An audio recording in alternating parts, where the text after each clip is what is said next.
Hello students, welcome to our YouTube channel English classes by Ashok sir Chhapra. आप सबों को आपके अपने YouTube channel English classes by Ashok sir Chhapra में स्वागत है। चलिए स्टूडेंट्स, जैसा कि हम लोग प्रोनाउन का सीरीज पढ़ रहे हैं, तो हम लोग आज प्रोनाउन के इस सीरीज में हम लोग पढ़ेंगे प्रोनाउन का पार्ट 4 वीडियो। प्रोनाउन का यहाँ लिख देते हैं पार्ट 4। इसके पहले मैं प्रोनाउन का 3 पार्ट दे चुका हूँ। जो स्टूडेंट्स हमारे यूट्यूब चैनल पर नए हैं, कृपया वो पहले 3 वीडियो देख लेंगे तो उनको ये वीडियो समझने में आसान होगा। और जो भी स्टूडेंट्स हमारे चैनल पर नए हैं, कृपया इस चैनल को सब्सक्राइब कर दें और बेल आइकन को भी दबा दें ताकि मैं कोई भी वीडियो अपलोड करूं तो आप उसे मिस ना करें। चलिए आज हम लोग पढ़ेंगे प्रोनाउन का पार्ट 4 वीडियो। देखिए स्टूडेंट्स, इसमें हम लोग समझेंगे, जैसे मैं लिखूं I am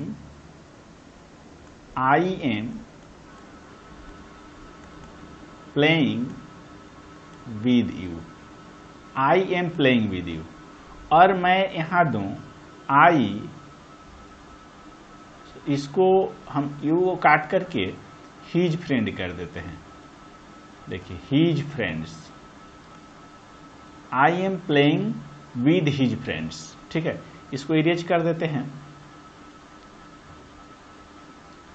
I am playing with his friend, I am playing यहां लिख देते हैं इरेज करके।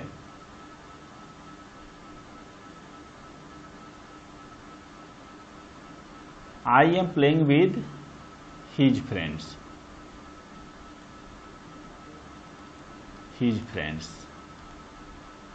यानी कि मैं उसके दोस्तों के साथ खेल रहा हूं।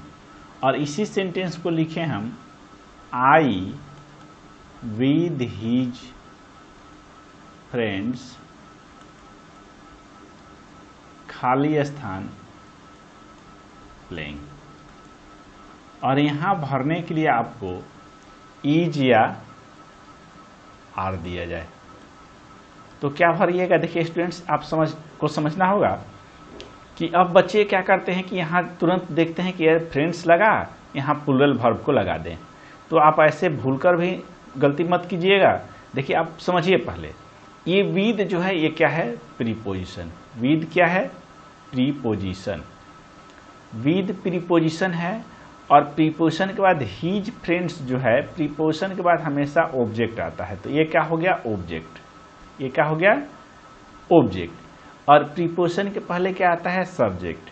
और ये आई क्या हो गया, सब्जेक्ट। और कभी भी वर्ब का प्रयोग हम ऑब्जेक्ट के अनुसार नहीं, सब्जेक्ट के अनुसार करते हैं, तो इसके अनुसार यहाँ वर्ब का आ जाएगा। ठीक है, एम। और देखिए इस दोनों सेंटेंस में कोई अंतर नहीं, दोनों सेंटेंस का मीनिंग सेम हुआ। I am playing with his friends, चाहे I with his friends am playing. अब देखिए स्टूडेंट्स, तो यही देखना होता है कि प्रीपोजिशन के बाद कभी भी ऑब्जेक्ट आता है और प्रीपोजिशन के पहले सब्जेक्ट। और जैसे विद लिख दें, यहाँ हम टुगेदर विथ लिख दें। ठीक है, विद लिख दें, चाहे यहाँ लिख दें टुगेदर विद, टुगेदर विद। यहाँ हम लिख दें एलोंग विद, चाहे यहाँ लिख दें इंक्लूडिंग। ये सबके सब प्रीपोजिशन है, सबके सब क्या है, प्रीपोजिशन है। ठीक है, और सबका अर्थ सेम है। सबका अर्थ क्या होगा, सबका अर्थ सेम हुआ। तो इस सेंस में हम देखते हैं कि यहाँ इसके अनुसार वर्ब देगा भरने के लिए, तो आपको इसके अनुसार भरना होगा। जैसे देखिए एक स्टूडेंट्स बहुत बार परीक्षा में पूछ लिया जाता है और बहुत बच्चे इसको समझ नहीं पाते हैं। जैसे हम कहें यहाँ नथिंग बट ट्रीज, खाली स्थान सीन। बहुत बार परीक्षा में पूछ लिया जाता है, यहाँ भरने के लिए आपको ईज या आर दे दे, तो बच्चे समझ नहीं पाते हैं। कोई ईज भर देता है, कोई आर भर देता है। देखिए इसका लॉजिक क्या होता है, सब लॉजिक समझने का प्रयास कीजिए पहले। ये देखिए यहाँ बट जो है ये प्रीपोजिशन है। बट क्या है, यहाँ बट जो है प्रीपोजिशन। अब कहिए कि बट तो कंजक्शन होता है, प्रीपोजिशन कैसे है? देखिए स्टूडेंट्स, यही बट, जैसे इसको ऐसे हम लिख दें, India is poor but America is rich, but America is rich. तो ये जो बट हो गया, ये जो बट हो गया यहाँ, ये बट यहाँ हमारा कंजक्शन है। क्योंकि एक सेंटेंस ये क्या है, एक सेंटेंस ये हुआ और एक सेंटेंस ये हुआ, तो यहाँ यह दो सेंटेंसों को जोड़ता है, इसलिए बट क्या हो गया यहाँ कंजक्शन। और यही बट जो है यहाँ, यही बट जो है यहाँ ये क्या करता है, यहाँ ये क्या हुआ, एक नाउन। प्रीपोजिशन क्या होता है, प्रीपोजिशन किसी नाउन के पहले आकर उस का रिलेट करता है। यहाँ प्रीपोजिशन नाउन है, इस नाउन के पहले आकर अपने पहले आने वाले शब्दों से रिलेट करता है, इसलिए पूरी प्रीपोजिशन हो गया। तो ये देखिए, इसको आपको फर्क में समझना होगा। फर्स्ट ऑफ ऑल देखिए, जब तक आपको ग्रामर आप पढ़ते हैं तो आपको प्रत्येक शब्द में ग्रामर नजर आनी चाहिए। यदि आपको प्रत्येक शब्द में ग्रामर नजर नहीं आती है तो आपको ग्रामर समझने में दिक्कत होगी। इसलिए आपको ग्रामर प्रत्येक वर्ड को ग्रामर की नजरिया से देखिए। अब देखिए स्टूडेंट्स, यहाँ ये क्या हो जाता है, यहाँ ये हो जाता है ट्रीज, ये क्या हुआ प्रीपोजिशन के ऑब्जेक्ट रूप में। तो ये क्या हुआ, नाउन है, ये क्या है, ऑब्जेक्ट है। क्या है, ऑब्जेक्ट है। और ये इसके पहले जो आया ये क्या है, सब्जेक्ट है। अब बताइए स्टूडेंट्स, आप ही बताइए कि वर्ब का प्रयोग हम सब्जेक्ट के अकॉर्डिंग करते हैं कि ऑब्जेक्ट के अकॉर्डिंग करते हैं? तो कोई भी कह सकता है कि वर्ब का प्रयोग हम सब्जेक्ट के अकॉर्डिंग करते हैं। तो यहाँ वर्ब सब्जेक्ट क्या है, नथिंग है। नथिंग क्या होता है, इंडेफिनिट प्रोनाउन होता है, और इंडेफिनिट प्रोनाउन सिंगुलर होता है, इसलिए यहाँ वर्ब क्या लगेगा, सिंगुलर लगेगा। तो जब आप लॉजिक को समझिएगा, देखिए बहुत सा बच्चे कहते हैं कि हम इंटर की तैयारी करते हैं, कोई बच्चा कहता है एयरफोर्स की तैयारी करते हैं, कोई बच्चा कहता है कि नेवी की तैयारी करते हैं, कोई कहता है एसएससी तैयारी करते हैं, कोई कहता है यूपीएससी तैयारी करते हैं। मतलब जो भी आप तैयारी कर, आप एक ही शब्द समझिए कि हम अपना अंग्रेजी इंप्रूव कर रहे हैं। आप अपने अंग्रेजी को इंप्रूव करने के नजरिए से पढ़िए। तो जब आप इंप्रूव करने के नजरिए से पढ़िएगा तो यही चीज कभी एसएससी में पूछ लिया जाएगा, कभी एनडीए में पूछ लिया जाएगा, कभी बैंकिंग में पूछ लिया जाएगा। इसलिए आप ग्रामर को ग्रामर के नजरिए से देखिए और प्रत्येक शब्द को अच्छे से डील कीजिए, आपका ग्रामर निश्चित रूप से इंप्रूव होगा। चलिए स्टूडेंट्स, तो आगे हम लोग देखते हैं। तो क्या हुआ कि इसके बाद ये क्या हुआ, प्रीपोजिशन। तो प्रीपोजिशन के बाद कभी भी ऑब्जेक्ट आता है और उसके बाद उसके पहले सब्जेक्ट, और वर्ब का प्रयोग हम सब्जेक्ट के अकॉर्डिंग करते हैं। देखिए स्टूडेंट्स, एक और चीज आपको देते हैं। जैसे आप मान लीजिए कि यहां लिखा हुआ आपको मिल जाए, ईच ऑफ यू खाली स्थान गिल्टी।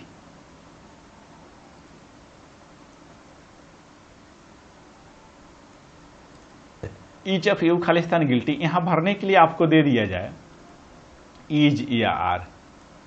तो बच्चे क्या करते हैं, आंख मूंद कर देखते हैं, अरे यू है मार दो आर। अरे ऐसे कैसे होगा यार, आपको समझना होगा कि इसका सब्जेक्ट कौन है और ऑब्जेक्ट कौन है। तो देखिए स्टूडेंट्स, फिर वही लॉजिक यहां काम करेगा। ऑफ क्या हुआ, प्रीपोजिशन, ठीक है। प्रीपोजिशन के बाद क्या आता है, ऑब्जेक्ट।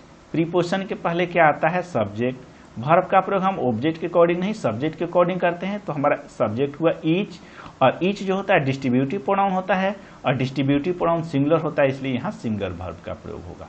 ठीक है। एक और इसी पर लॉजिक आपको देते हैं। जैसे हम कहें each of they, each of they खाली स्थान गिल्टी, खाली स्थान गिल्टी। इसमें भी वही आपका ईज यार दे दें तो फिर वही लॉजिक काम करेगा, लेकिन इसमें भी थोड़ा सा समझने का प्रयास कीजिए। अब देखिए स्टूडेंट्स, यदि ईच ऑफ क्या हो गया, प्रीपोजिशन। प्रीपोजिशन के बाद क्या आता है, ऑब्जेक्ट। प्रीपोजिशन के पहले क्या आता है, सब्जेक्ट। और देखिए ऑब्जेक्ट तो आता है तो ये ऑब्जेक्टिव केस में होना चाहिए, तो यहाँ एक गलती ये भी दे दिया, यहाँ होना चाहिए देम। और वर्ब का प्रयोग ईच के अनुसार क्या होगा, ईच के अनुसार वर्ब का प्रयोग होगा ईच। तो स्टूडेंट्स, ऐसे आपको पूरे ग्रामर की नज़र से देख करके प्रत्येक चीज को यदि सॉल्व कीजिएगा तो आपको कोई प्रॉब्लम नहीं होगी। चलिए आगे भी इसको हम लोग चर्चा करेंगे डिस्ट्रीब्यूटिव प्रोनाउन में, तब तक लिए देखते हैं आगे। अब देखिए स्टूडेंट्स, एक और चीज आप समझिए कि एज या देन के बाद, देखिए एज या देन के बाद ऑब्जेक्टिव केस का प्रयोग, सॉरी नॉमिनेटिव केस, एज या देन के बाद सब्जेक्टिव केस कहें, सब्जेक्टिव केस या नॉमिनेटिव केस कह लीजिए, का प्रयोग किया जाता है, का प्रयोग किया जाता है। एज या देन के बाद क्या करेंगे, सब्जेक्टिव केस का प्रयोग किया जाता है। अब देखिए एज या देन के बाद सब्जेक्टिव केस का प्रयोग कीजिएगा, जैसे हम लिखें I am as intelligent as, यहां आपसे भरने के लिए दे दिया जाता है कि आपको यहां ही भरिएगा या हिम भरिएगा, ठीक है। तो यहां देखिए एज या देन के बाद क्या भर देता है, सब्जेक्टिव केस, तो यहां होता है ही, ठीक है। जैसे हम कहें ही इज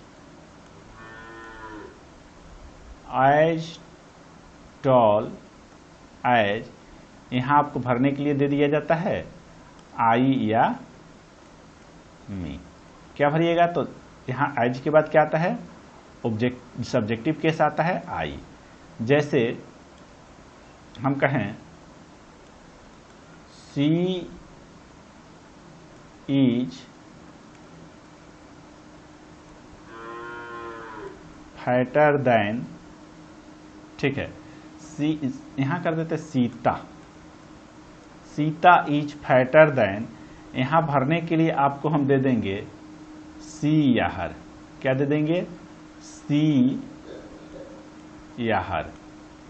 तो क्या भरिएगा, देखिए देन के बाद क्या भरना है आपको, सब्जेक्टिव केस सी, ठीक है। लेकिन स्टूडेंट्स इसमें आपको यह भी ध्यान देना होगा कि एक ही चश्मे से सब कुछ नहीं देखा जाता है।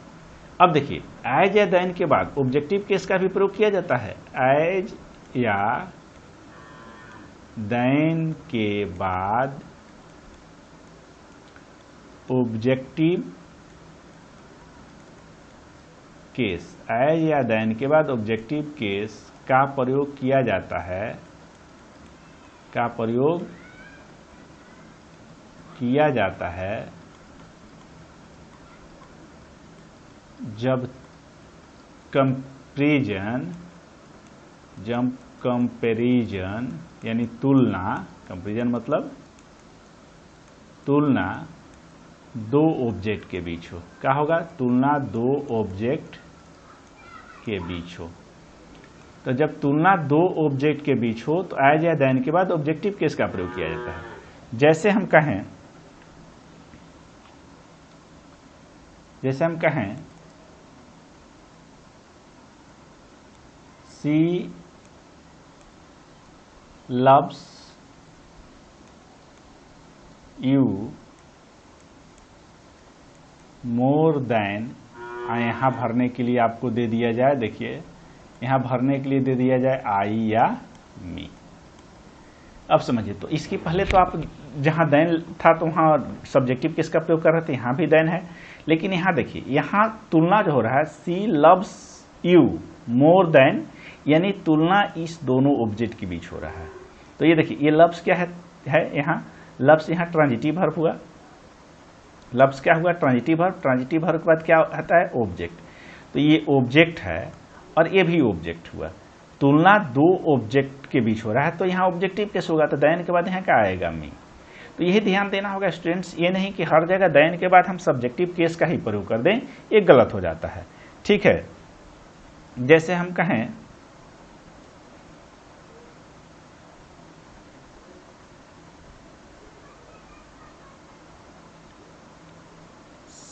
he beats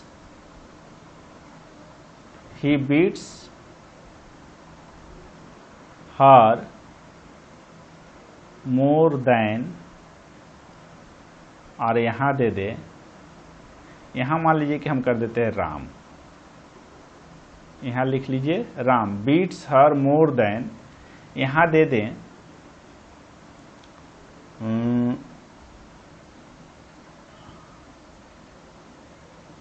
आई या मी।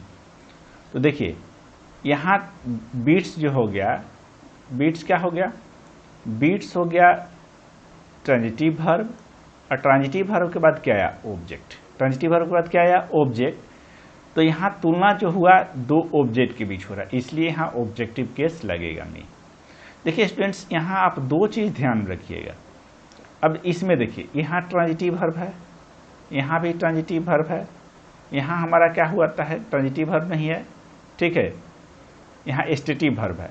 तो ये ध्यान दीजिए कि यदि स्टेटिव वर्ब हो, यदि स्टेटिव वर्ब सेंटेंस में स्टेटिव वर्ब हो, तो आपको थोड़ा सा स्टेटिव वर्ब समझने में दिक्कत होगी। यदि स्टेटिव वर्ब हो तो इसके बाद सब्जेक्टिव केस होगा, और यदि ट्रांजिटिव वर्ब हो तब यहाँ क्या लगेगा,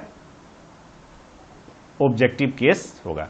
तो ये ध्यान में, ट्रांजिटिव वर्ब हो या इनट्रांजिटिव वर्ब हो तब वो ऑब्जेक्टिव केस लगेगा, तब भी सब्जेक्टिव केस लगेगा, ठीक है। जैसे हम लिख सकते हैं नोट में, इसको नोट में इसका जिक्र कर देते हैं। देखिए ये इसको हम स्टेटिव वर्ब कहते हैं, क्या है, स्थिर क्रिया। स्टेटिव वर्ब स्थिर क्रिया जिसमें एक्शन नहीं होता है। और ये क्या हुआ है, लव्स हुआ, ठीक है, और ये बीट्स हुआ, इसको हम कहते हैं एक्शन वर्ब, ठीक है। एक्शन वर्ब में ट्रांजिटिव वर्ब, तो ट्रांजिटिव वर्ब में हम क्या करेंगे, ऑब्जेक्टिव केस का प्रयोग करेंगे। क्या लिखेंगे, यदि वाक्य में ट्रांजिटिव हो तो ऑब्जेक्टिव केस, वाक्य में ट्रांजिटिव वर्ब हो तो ऑब्जेक्टिव केस, नहीं तो सब्जेक्टिव केस, नहीं तो सब्जेक्टिव केस का प्रयोग किया जाता है, सब्जेक्टिव केस का प्रयोग किया जाता है।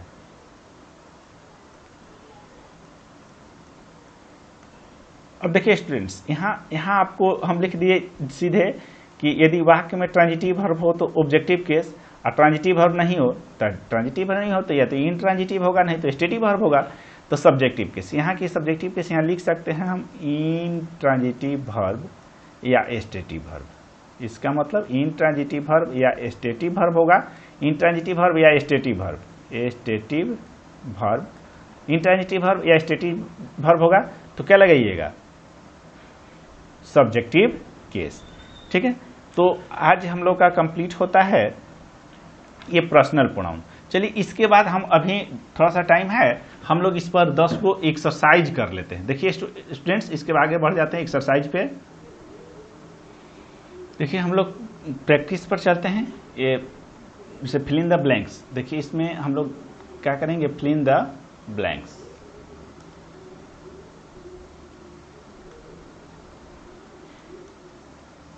Fill in the blanks.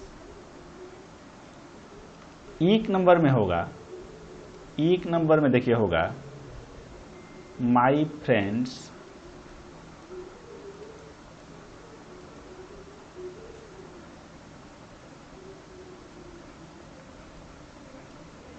Teaches Mohan and, यहां आपको भरना होगा आई या, ठीक है। दूसरा देखिए, दूसरा होगा I have money for him and, यहाँ वैकेंट होगा, इसमें भरना होगा सी या हर। फिर तीसरा देखते हैं I will late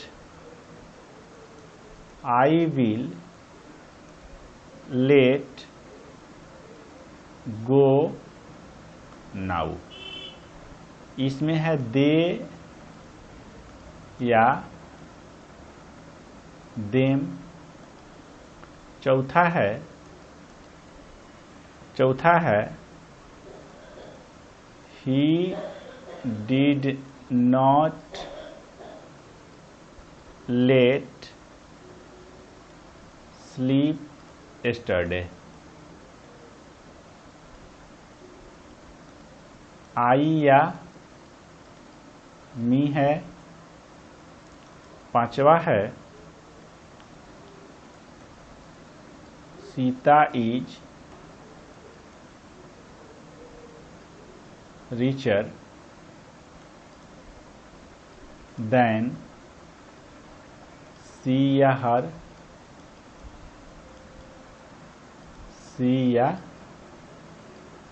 her। Six number है he advises me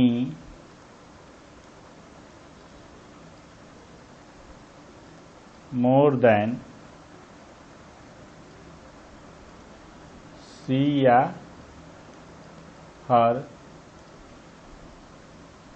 सेवन हुआ he beeps louder than। खाली स्थान she या her। 8 नंबर होगा Ram abuses me. Ram abuses me as much as him या ही हुआ।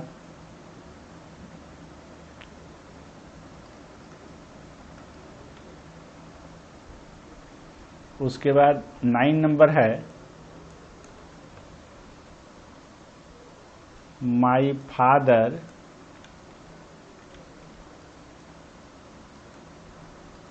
Forbade you and